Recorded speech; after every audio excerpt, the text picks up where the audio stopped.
Buckingham Palace has rejected a plea to repatriate the mortal remains of an Ethiopian prince who was interred at Windsor Castle during the 19th century. Prince Alemayehu, a mere 7 years of age when brought to the United Kingdom, arrived on foreign soil as an orphan following the untimely demise of his mother during the arduous journey. Queen Victoria, captivated by the young prince, took a personal interest in his welfare, ensuring his education and ultimately arranging his burial upon his premature passing at the tender age of 18. However, his family is now fervently desirous of returning his remains to their homeland of Ethiopia. Dear viewers, Slant News TV is currently engaged in an ardent pursuit of achieving its inaugural milestone of 1,000 subscribers. We earnestly implore your wholehearted support by subscribing to our channel. As a family and as Ethiopians, we yearn to retrieve his remains, as it is incongruous for him to rest in a foreign land, expressed Fazl Miners, one of the royal descendants, during a media interview. The palace spokesperson, in a statement conveyed to the media, outlined that the removal of his remains could potentially disturb the final resting place of a significant number of others within the Catacombs of St. George's Chapel in Windsor Castle. The prospect of exhuming the remains, without causing disruption to the vicinity where numerous others lie at peace, is exceedingly remote, asserted the palace.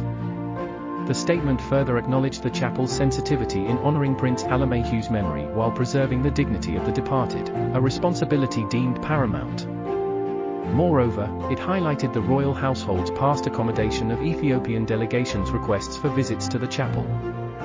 The circumstances that led Prince Alemayehu to the United Kingdom at such a tender age stemmed from imperial maneuvers, and the failure of diplomatic efforts. In 1862, Emperor Tewodros II, the prince's father, sought to strengthen his empire by forging an alliance with the UK. However, his impassioned pleas addressed to Queen Victoria went unanswered.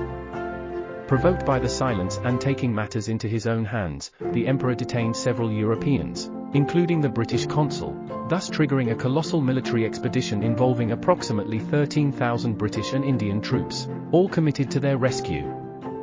Accompanying the force was an official from the British Museum. In April 1868, they laid siege to Tewodros' fortified mountain stronghold at Magdala in northern Ethiopia, overwhelming its defences within hours. Opting to take his own life rather than be captured by the British, the emperor's self-sacrifice transformed him into a heroic figure among his people. Following the battle, the British pillaged countless cultural and religious artifacts, including gold crowns, manuscripts, necklaces, and attire. Historians recount the arduous task of transporting these treasures, necessitating dozens of elephants and hundreds of mules, which now reside scattered across European museums, libraries, and private collections. The British also seized Prince Alemayehu and his mother, Empress Tiruwerk Woob. The British authorities likely believed this action would ensure their safety, protecting them from potential capture or harm at the hands of Tewodros' adversaries, who loomed nearby Magdala, according to Andrew Heavens, author of The Prince and the Plunder, a book chronicling Alemayehu's life. Upon his arrival in Britain in June 1868, the prince's plight as an orphan elicited Queen Victoria's sympathy. The Queen and the young prince met at her summer residence on the Isle of Wight, nestled off the southern coast of England. Queen Victoria pledged financial support and entrusted his guardianship to Captain Tristram Charles Sawyer Speedy, the man who had accompanied the prince from Ethiopia. Initially, they resided together on the Isle of Wight before Captain Speedy embarked on a journey with the young prince, traversing various parts of the world, including India. Nonetheless, it was determined that the prince should receive a formal education. Subsequently, he was enrolled in the renowned British public school Rugby, although his time there was marred by discontent. Later, he was transferred to the Royal Military College in Sandhurst, where he unfortunately became the target of bullying. Despite his yearning to return to his homeland, any aspirations of repatriation were swiftly extinguished. Correspondence cited by Andrew Heavens revealed the prince's longing for home, yet this desire was promptly suppressed.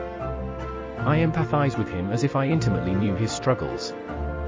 He was uprooted from Ethiopia, from Africa, from the very land of his fellow brethren, and remained adrift as if devoid of a true home, lamented Ethiopian royal descendant Ababek Kassa in conversation with the media.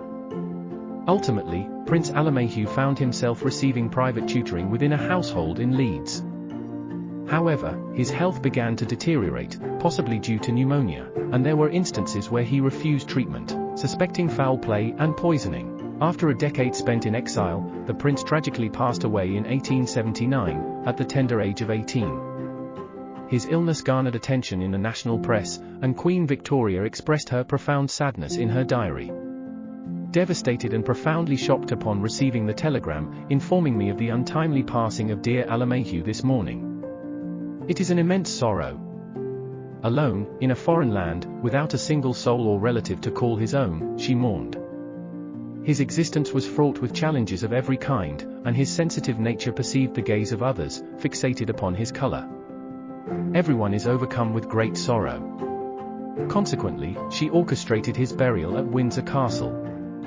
The appeal for the repatriation of Prince Alemayehu's remains is not a recent phenomenon.